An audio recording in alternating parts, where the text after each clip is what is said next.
Oh, I've got a question for you, actually, Hunden. One thing also about your career that is so brutal, right? I described earlier where you used to have that problem where you make your team, you get the structure, you have a couple of players who stick with you as the core, then in comes the young player, could be Config, could be whoever the fuck, Yogi, all these players. Like, if anyone doesn't know, if you just make a list of all the star players you know in Denmark, except like Device and Dupree, like Hunden just had all those guys, but like 2 years before you know who they are. So just all of them, literally. It's like he's got like the craziest Rolodex ever, like, you know, like an agent where they're going through all the names of the people in the industry. Like his would be mental. He'd had everyone. So when he would have that, right, that's one type of problem.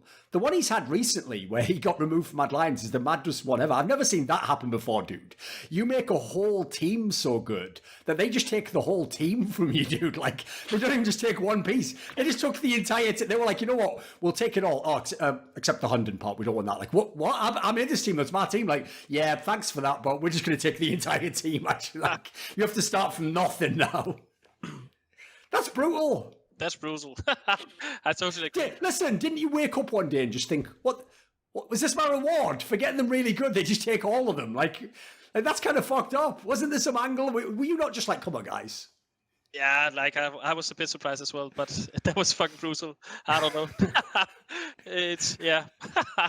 I doubt they will do that, but that would be too crazy for them to remove Kerrigan right now, because there's no leader who could take his position and to make this team into a top 5 team again. I think Kerrigan is the right guy for this team, but that is the story about Kerrigan right now. Like, yes. I'll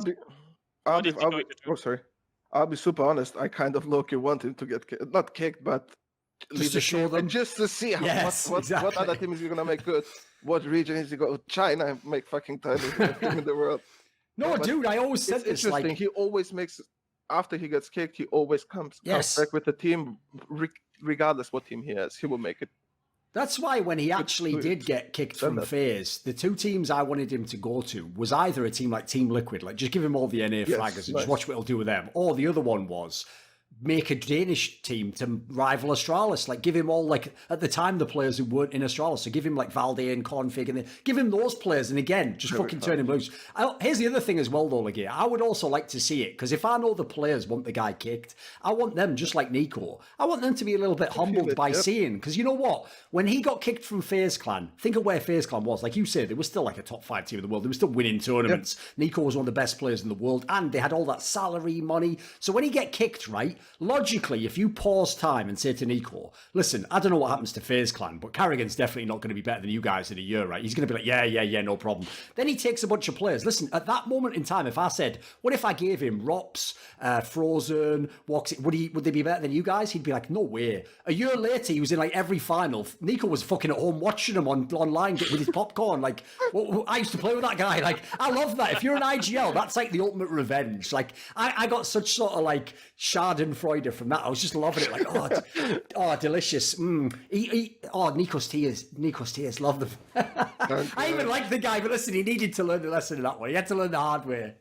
Banks got to do some interviews with him as well, which obviously might confirm those rumours more. That sort of international rosters coming along. Was that something you were interested in when you first heard this news? Because obviously it broke during the major, because it was one of those ones that once they got eliminated, they basically, like, the news just came out on that French website that Nell writes for, right? When I'm sure you must have thought of that yourself, right? If you think of like the Zero you met way back in the day, years and years ago now, you must have thought to yourself, it can't be that guy. Surely he was going to be in this team. He wouldn't be enjoying speaking English, right? Yeah. I mean, I remember being in the green room with everybody at the PGL major, and everyone's just like, "What? Like, is this actually legit?"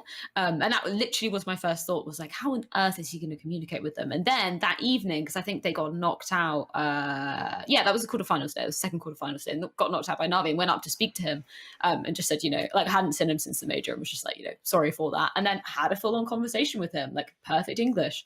Still not super. I was like, do you want to do an interview? After this, and he was just like, no, I'm not super confident on doing it, live or recorded, sure. Which is totally fair. But that really completely 180'd it, and I was like, well, this was kind of my biggest issue with just how the team would work, was his communication skills in a non-native language. Sort of speaking to him there just completely changed my opinion on that, and it's really cool to see him actually doing some interviews now as well. Yeah, by the way, if you're a fan, there is actually almost no correlation between whether they can actually speak the language fluently and will do an interview with you. There's no, like, fact that you'd think naively, like, you're speaking to me now, it's perfectly fine. But they'll always be like, no, I actually am very uncomfortable with my English and I can't. And you're just like, well, I don't even speak any other languages, so how are you saying this to me right now? It's like the worst one of this of all time was Starix from Navi back in the day. Because this guy, right, would have a whole 1 hour conversation with me at an after party. Then the next day, if I asked him, right, do you want to do an interview? I'm not even joking, right? He would look me in the face and go, little English. I was like, you just spoke to me last night. I'm like, it's not like I'm a different guy. Like, what? What are you doing? But obviously, he was like putting his professional hat on. Like, I'm definitely not doing an interview, Thorin. Like, no. So he's just pretending he didn't know English, which is great. As I said, he's gaslighting me in my own reality, apparently. You know, he came straight out of the Gottfried forums, is what he did. It's the fact that that's the other thing, right? You know, in the modern day, because of like how politics has taken this sharp turn and all of a sudden like it's a lot of scrutiny on like online presence and stuff, there's a lot of people out there who are really glad that Gottfried isn't on the internet anymore. Because if anyone could have connected their name and their account to whatever they're doing now, 20 years, well, not quite 20, like maybe 10, 15 years later, there's a lot of people who might be in trouble right now. All I'm going to say is, there was not a lot of trigger discipline on that forum. There's some super nerd from like 2002 that has a hard drive with all the logs from MIRC from back when everyone was like 12 or 13 years old, and we're all fucked. Well, eventually he's going to come out and just be like, here's this IRC log dump, all the private chats with people from 15 years ago, and career's over. I mean, we've joked about this before, but if you'd have just sat, remember the best thing about IRC as well was there was literally a feature automatically built into the client to log automatically. You just had to tick a box, and because the file of it's just a text file, it's so small in terms of size that you could literally just be logging stuff for years. So like, it's not even like it has to be anyone advanced, Moses. If anyone was just in Find Scrim from about, let's say, like 2001 to 2006, circa that period, then please stay retired. Don't come on the internet and leave those logs where they deserve to be, because no good can come of it. And actually, I would like someone to send me them privately. Not for public just for the banter. Yeah, just send for me. I would love it. Put it this way, that would be the ultimate like log to read through with a beer and a few other people from that era. Just be like, and just do a keyword search for certain names. I'm looking up names like Fraud. That's right at the top of the list. Yeah, Fraud's top of the list for sure. Warden's going to be up there as well. Those guys gotten some shit. You never know how being like that star player and getting all that attention can change. Like all of a sudden Ethan's like, oh, I'm the shit on this team. Like, look, I just had an MVP performance to a top 4 finish. We're going to do things my way. It'll be interesting to see if that power dynamic changes at all. But I guess that's the problem in every esports team, I would imagine, at the moment. Sure, especially like you picked the perfect example there, because obviously the worst person for it to happen to is when the young player gets super sick, and then obviously a part that people don't realize, it's not like the player himself only gets arrogant. Yeah, they get like more confident and think they're better, but the other problem is like obviously all their friends are just in their ear the whole time. Wow, you're the shit now. Yeah, they should be running things the way you. The entourage. Like you have all those fuckers talking to the people, and that's half the problem. Is then the in-game, and he's like, what the fuck? Where are these ideas coming from? You were just chilling last week. What's going on? It's always the boys you bring to Applebee's in a late night with 50 grand in cash. All of the strippers. You got to celebrate somehow. So day ended in Y. Shout out to my boy AI for that reference there. You know what, Moses? Here we go.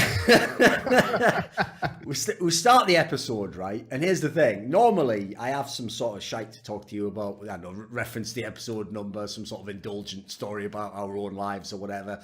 I don't really actually have anything for the beginning of this one. But all the same, I still do want to just make sort of awkward small talk and rapport with you, because you have to understand, like a lot of people, I'll take them behind the veil for a moment, Moses. A lot of people who watch these shows are very naive because they've only seen basically shows that try to copy television where, it starts, it's like, welcome to the show, ladies and gentlemen, I'm your host, Bill Benetton, and your guests for today, and then they like, introduce each of the guests, you can tell the person doing the hosting probably barely knows the guest himself. He's got like a little sheet he's reading from. But I actually realized that's actually a terrible system, because the key thing is you introduce the guest immediately, and then people are like thinking about the guests, etc. Whereas you have to realize on this show, like the first 10 minutes where we're talking now are like the best 10 minutes of some of these people's lives that go on this show. So let's at least make it worth it. Let's build it up. Let's hype it a little bit, Moses. Let's get them excited. Let's get them.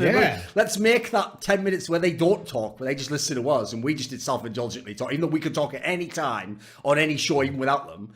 Let's make that part so hype that when they finally do talk, everyone in the whole community can judge them on the first thing they say. And if it's wrong, just turn off the episode and never view any of their content, never listen to them, downvote everything they ever publish on the internet, and fucking burn them to the end of the earth. So all I'm saying is, better come with that heat straight away. So, I like. Let's call this baptism of fire. I like the awkward smiles that they have to have on their good, face isn't it? during the section where they just can't say anything quite yet, but they just have to sit there and take it. See, what I love is, right, the way that, because when you said about intimating about Phelps's end when he was in SK, that is one of the all-time great ones. Because I've always told people, I actually have a lot of respect for how harsh the cuts are in MIBR, because I don't think it's a coincidence that they've managed to course correct much quicker than most other cores. Like, once they start losing, they don't wait the whole year where you don't get any trophies and then go, right, well, after a whole year, now we'll make a move. Like, as people know, they already would have made moves on the Stewie and Tarakan go faster than that. It's just that the fact that they had we have North American players made it a lot trickier, and then they had massive buyouts, and it was actually the other factors that stopped them being quicker on that one. So the Phelps one was very unique, in as much as what they did was they didn't just straight cut him, and in fact, they to this day deny that he was ever cut. What they did was, after he had that tournament at Malmo where he made the one push onto Inferno and fucked it up at B, right? And then they lost the map, they lost the series, G2 went on and won the whole tournament. After that was where they had those, they had some top fours, and they were losing to Liquid again and again, and then eventually they booted him. Right, here's the thing. It's what they actually did was they just sort of decided right, well, we're not going to cut you, but we are just going to leave you out to motherfucking dry. And then they just left him there, right? Every fan every day was just in, his alarm clock was just his phone, just people Corral, kill yourself. And every single day was like that. Every match they lost was like that. And so eventually, guess what? Eventually, he broke under the psychological strain. And he was like, I can't do this anymore. And they were it's big, oh, it's a shame to find that out, but I guess we'll just have to place you on the bench then. Anyway, could you just sign this waiver saying that this in fact was your choice? Right, thank you.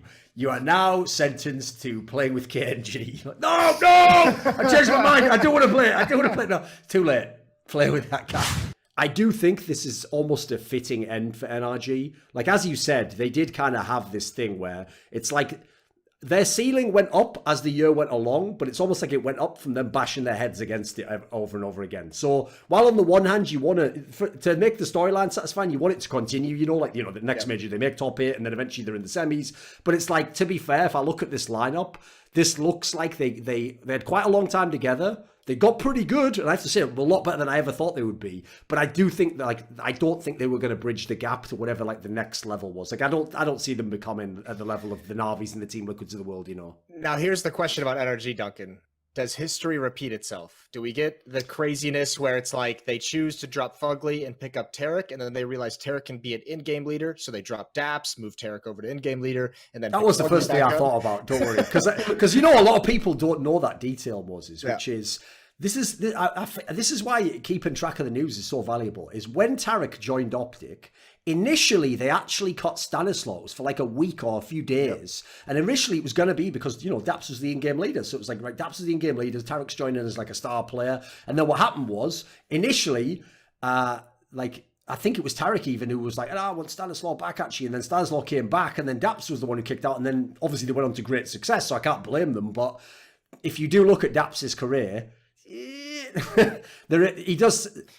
has it's I made the joke already last year, which is when he finally got the NRG team to that Star Series final, I was it's going to be a real shame when FNS takes over this team, because it's that is exactly what you were sort of waiting for, weren't you? The team to be well, thanks, but no thanks.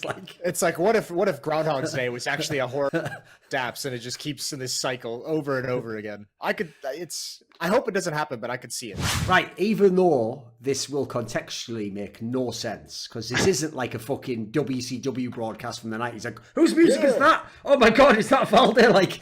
Normally guests don't just join a show while it's underway. So we won't explain any of the circumstances. All you need to know is, yes, this is turned from a 2-man episode to a 3-man episode, and we're all happy for that. So no need to ask why. No conspiracy theories. It just happened, okay?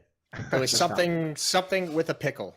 Exactly. That's all you need to know. It's kind of if you ever see a desk and then it's let's say Yanko and Sponge, and then, there's It's like the banter looks a little bit awkward and they look almost as though they might have been arguing in the green room or something, you know.